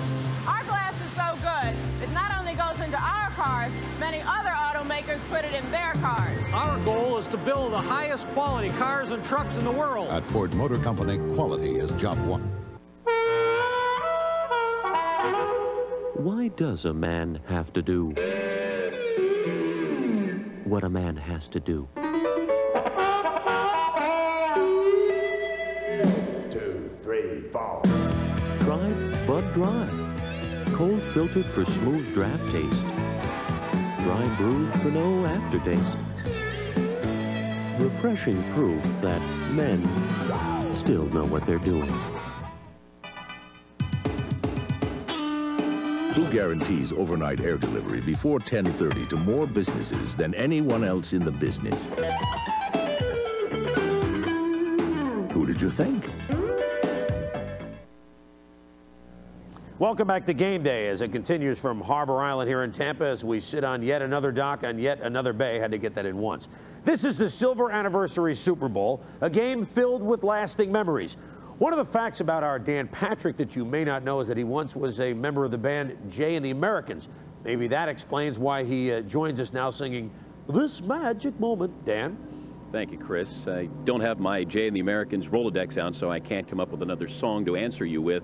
I do know that the Super Bowl wasn't initially called that. It wasn't until 1970 when the Chiefs met the Vikings, but the previous 3 were called the AFL-NFL Championship game because at the time, the commissioner of the NFL, Pete Rozelle, said, well, the Super Bowl sounds just too corny as a name.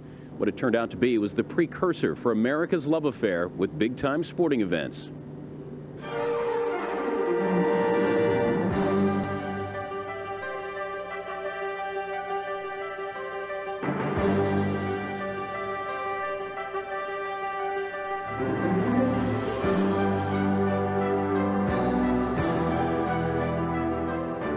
It has become a cultural holiday where the game seems almost secondary to the event itself, a game dwarfed by the hype surrounding it. And while most of us can't recall the scores of past Super Bowls, we can erase certain images from those games. Joe Namath thrusting his index finger towards the sky, the grace of a swan in midair, a legend being honored at the height of his career, or a refrigerator full of beef barreling into our living rooms. If a player is going to give the performance of his life, what better mantle to use than the one viewed by over 100 million people? After an underappreciated career, Phil Simms became an overnight legend as he turned in the most accurate day in Super Bowl history. Terry Bradshaw dispelled the myth of being a dumb quarterback with his 4 Super Bowl titles. Joe Montana has used this spotlight to elevate his status to being labeled the best to ever play at this position. Of the 13 different quarterbacks to win Super Bowls, 7 are in the Hall of Fame, while Montana is waiting for the door to be opened. Joe Namath earned his trip to Canton with his guaranteed win in Super Bowl III. The country was undergoing a turbulent time with anti-war activists protesting America's involvement in Vietnam. At the same time, a brash and cocky Namath took on the NFL's establishment, the Baltimore Colts, and made good on his promise. But the Super Bowl has also been cruel to our heroes. Fran Tarkington failed in his 4 tries. Tarkington, along with teammate Alan Page, are the only members of the great Minnesota teams to be inducted into the Hall of Fame. The rest of their teammates can't shake the loser label. Perennial All-Pro Jackie Smith will forever be known as the receiver who dropped Roger Staubach's TD toss in the 4-point loss to the Steelers.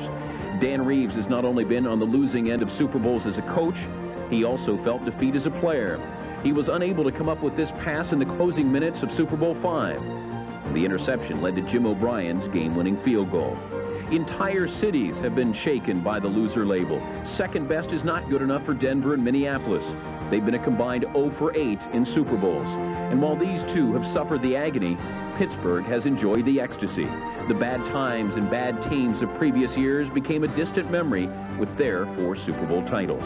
A feeling the 1979 world champion Pirates couldn't come close to matching. The Super Bowl has also provided rejuvenation. Jim Plunkett's career received a blast of new life with his MVP performance against the Eagles. This event has also allowed for redemption. Larry Zonka fumbled the first time he carried the ball in Super Bowl VI. 2 years later, he carried the Dolphins to a convincing win over the Vikings. The event is big enough to invite play suggestions from a president, as Richard Nixon did to the Redskins against the Dolphins. Players have used this event's limelight to take center stage. Names like Hollywood Henderson, Jim McMahon, Dexter Manley, and the silent Dwayne Thomas, who displayed his rare gift of gab by saying, if this is supposed to be the ultimate game, then why will they play it again next year? The Super Bowl has been almost all talk and little action, but America doesn't seem to mind, provided we can store up yet another memory. I think all of us have memories growing up watching our first Super Bowl. I remember Super Bowl IV, 1970, the Chiefs and the Vikings. I was a big Chief fan, and my mom said, all right, you can watch the game, but you got to shovel the driveway, get the snow off there. I said, when the Vikings have the ball, I'll go out and shovel the snow.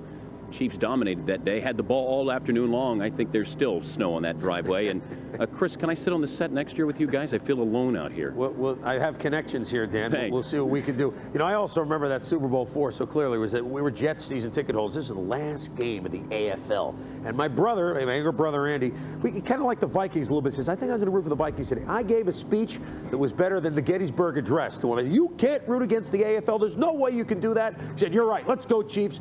And the Chiefs won. Obviously, the year before was kind of big for us, too. Chris, I was a big fan of the AFL because they had the major scoring that the NFL didn't. Biggest thrill for me was watching Joe Namath and the underdog Jets beating the Baltimore Colts in Super Bowl III. Yep, and I remember going to homeroom the next day in 8th grade. I had the white shoes on. Everybody, I think, wore white shoes the next day from that game. So AFL teams, the original AFLs, leaving their mark in the Super Bowl, right, Fred? That's what you remember? Well, Chris, I remember being in the Raiders locker room after Super Bowl 15 when they beat the Eagles, and Pete Rozelle had to hand the trophy over to Al Davis. It was a very tense moment for Rozelle. He was like an enemy in occupied territory.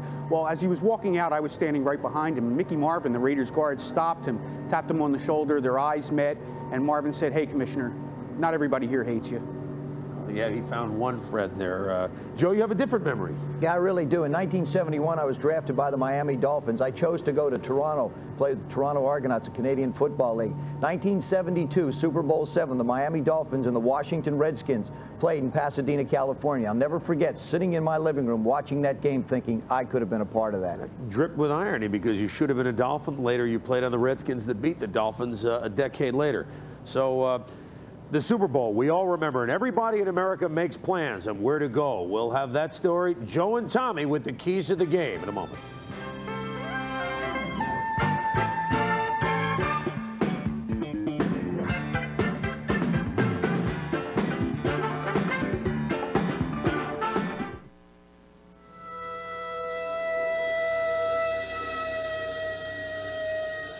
there's a new kind of cowboy out there.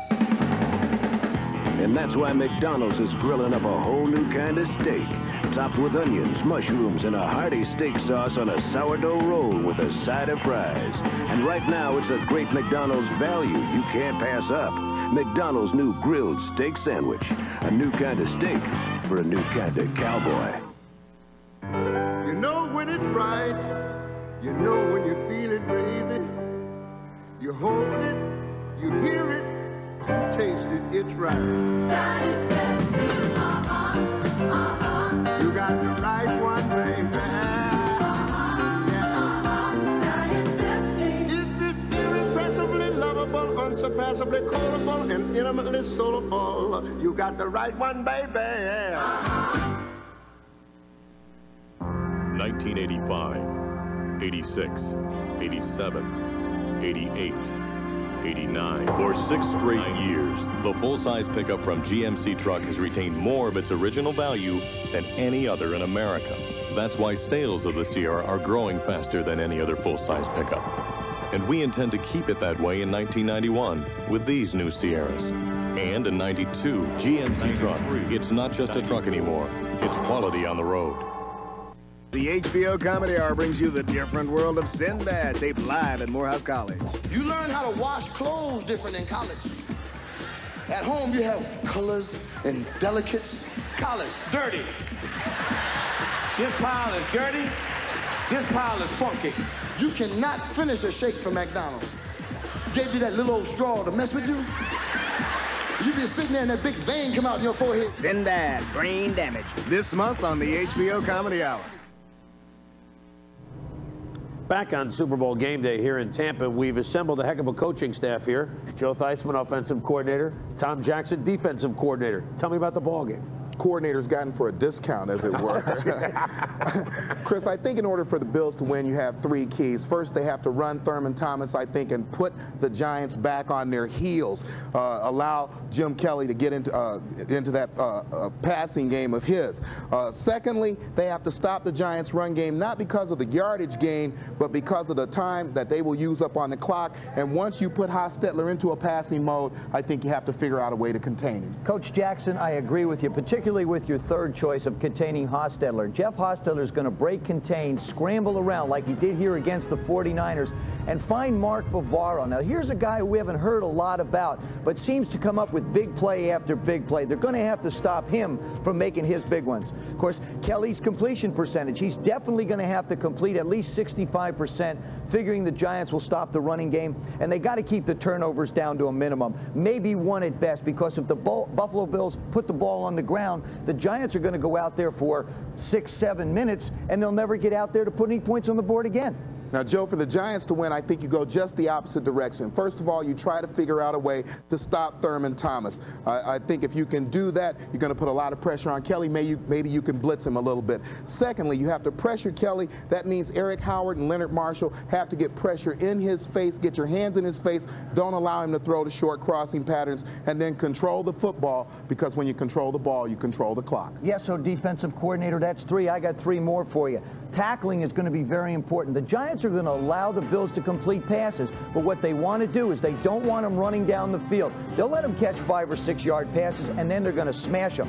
The second thing is Lawrence Taylor has got to be a dominant factor, not only in pass rushing on Kelly, but in making plays in the backfield, stopping the running game, and they cannot get into 3rd and long situations. They can't leave Hostetler back there just to allow the Bills pass rush to tee off and come after him. So I think all of them are very, very important parts of how the Giants have a chance to win. And, of course, we look at it on the other side as the Bills have a chance to win. So that's it. I mean, why did Marv have to miss photo day? You guys did that in about 3 minutes. I don't understand it. You guys are hired. I'll just stick to helmet cap. When we return, predictions and the phenomenon known as Super Bowl Sunday. Stay with us, please.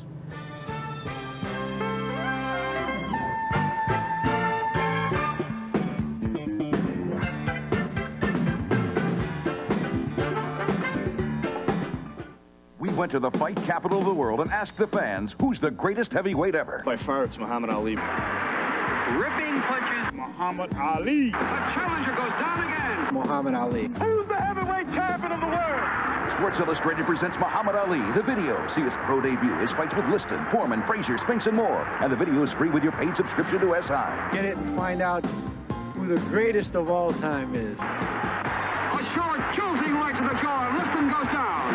The man, he jabbed, fought, he danced. He float like a butterfly and sting like a bee. Keep your camera moving because I'm kind of fast. A sharp right and only goes down. It brought back memories, things I'd seen and hadn't seen. All the fights, all the interviews. Muhammad Ali, he took them all on. Not in this Malavino. God's former Joe Frazier. Naming the round and all that, people thought that was a fluke. He wanted to go to heaven, so I took him himself. You don't see boxers like that anymore. And George Foreman goes down. Foreman goes down like a tree struck by lightning. And the Muhammad Ali video is free.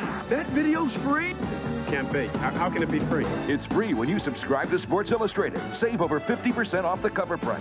Oh, I'd go for it in a heartbeat. It's something to look into. You'll get 23 issues, including the baseball preview and the swimsuit issue for 3 monthly installments of only $9.89. Or you can pay by credit card, so call now. One of the greatest magazines that's been around this country since day one. Kind of like Muhammad Ali, it gives you everything. Come on, girl. We in Manila.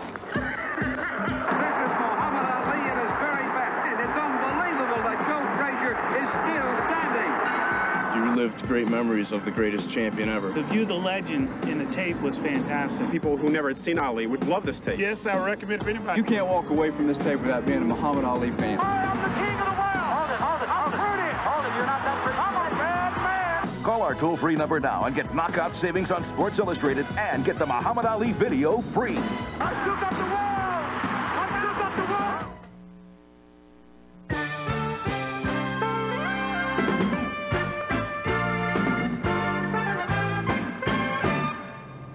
I know you've heard it a couple of times, and we've been here all week. It seems like a month. The folks at MetLife providing the shots from the blimp, and the folks here at Harbor Island allowing us to do our show so easily out here. We'd like to thank them both for really what's been a nice week here in Tampa.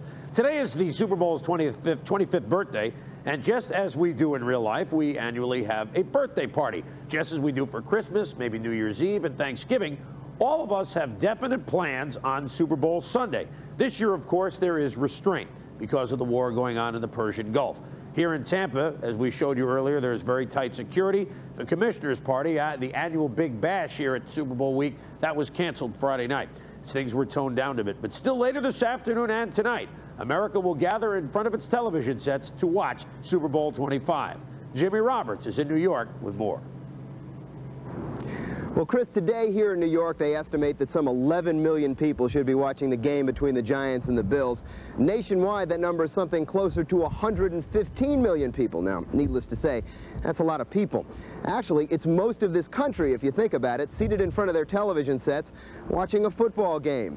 But is the ritual the same in, say, Albany, Georgia, as it is in Albany, New York? Well, we wanted to know. So a year ago this week, we took a little road trip. We went coast to coast and then some. We were looking for a family portrait of America on this truly American day. A snapshot. Here's what we found. All in one day. All in one country. All because of one game. We watch in living rooms, even bathrooms. The simple people in Titletown and the beautiful people in Tinseltown. Predictions, who's going to win? 49ers. I'm in great fan of the 49ers, oh yeah. A celebration, a capitalistic frenzy. What could be more American? It's been said that Super Bowl Sunday is now the second leading social holiday we Americans celebrate. That's second only to Thanksgiving. It is the day when those consumed by their sport flaunt their eccentricities.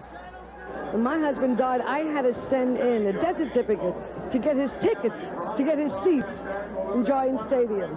From New York to Chicago to Hawaii, in just about any big city you go, this one day has become an American obsession. But how does the other America celebrate this national holiday, this Super Sunday? Well, we wanted to know. So we came here to a place that some people call Middle America and other people just call the middle of nowhere. Here to Wymore, Nebraska. This is a town where touch tone is still a thing of the future, where a house goes for about $7,000 and a cheeseburger 90 cents down at the Blue Bonnet Cafe. The action on Super Sunday is over at the A&N. The game's the thing for almost everyone. I don't care about football. I just come here to drink beer. But that is apparently a minority opinion in this town of 1600, where football is almost as important as religion. There are 9 churches here, and the Sunday youth group this day takes on a special look. Quarterback pass.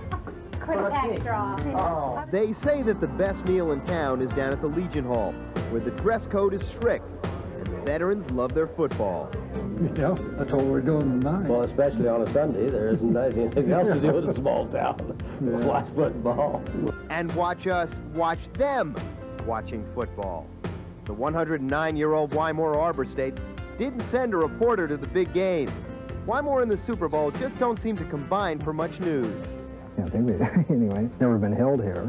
They're still trying. If it ever is, Arbor State Park on the north end of town, seating capacity about 300, will likely be the site. That's where the Southern High School Raiders play. But late in January, the coaching staff is busy watching the Super Bowl. I think Nebraska's pretty much a football state, and I think there's probably a lot of people in small towns across the state getting together just like we are today. And the country as well.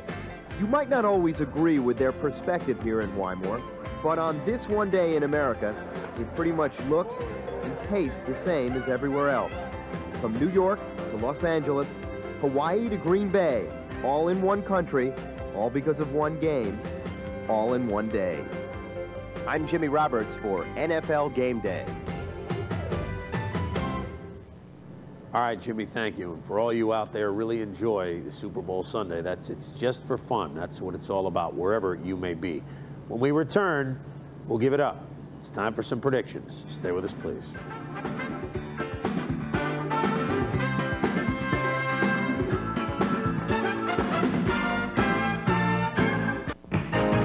For the past 25 years, there has been a dealership on the Transit Road Strip in Amherst that consistently has given its customers the best it has to offer.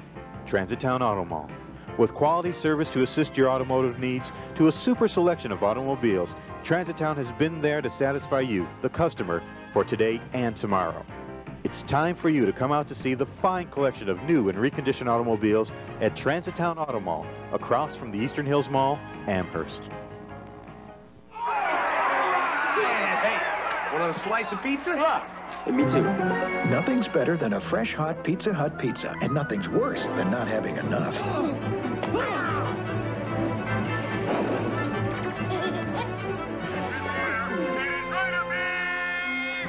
With loads of your favorite toppings and 2 layers of cheese, one's never enough. Ready for the second pizza? Pizza Hut, making it great. Rank Boxing on ESPN, where champions are made.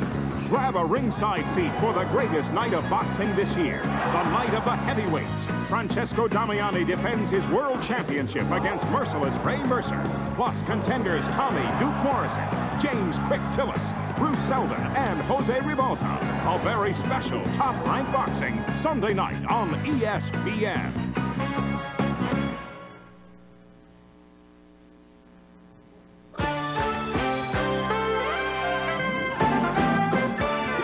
NFL Game Day Super Bowl Special has been brought to you by GMC Truck. It's not just a truck anymore. By HBO, simply the best. And by UPS, now offering 10:30 a.m. guaranteed overnight air delivery. We have reached that moment of truth on NFL Game Day as Meatloaf once sang, "What's it going to be, boy? Yes or no?" Who's it going to be, boy? The Giants or the Buffalo Bills? Or maybe, Tommy, they sang out here yesterday, the Temptations. Who's the keeper of the castle? Well, my dad always taught me that the keeper of the castle was the team that brings the most defense, and I got to believe that's the New York Football Giants. Giants 19, Bills 17. Defense, defense, defense. That's all you ever talk about, Tommy. This is a football game that's going to be owned by the offense. Thurman Thomas is going to account for 150 yards of total offense. It's going to be the Bills, 27-24. In a spirit of friendship, we've allowed Fred to give us a shot. Go ahead. What is it? I see the Giants upsetting these guys 23-13. Wrong again, Fred. I see the Bills winning 23-13. The irresistible force will beat the immovable object. Bills defense better than the Giants offense. Let's put it that way. Bruce Smith. Can you say Bruce Smith? Bruce Smith. Bruce Smith. Very good. It'll be Buffalo 23-13, but you knew which way I had to go. We hope that you have enjoyed this edition of ESPN's NFL Game Day. There's the scene of Super Bowl 25, where they'll kick it off in less than 5 hours. At 11 o'clock tonight, Eastern Time, we'll be by for our full hour edition of Prime Time. We'll have highlights, all the comments of the players, a conversation Sunday night with Walter Payton. For Tommy, for Joe, for Fred, for Pete, for Dan, for Andrea, for Dick, for Jimmy, for even me, I'm Chris Berman. Thanks for watching.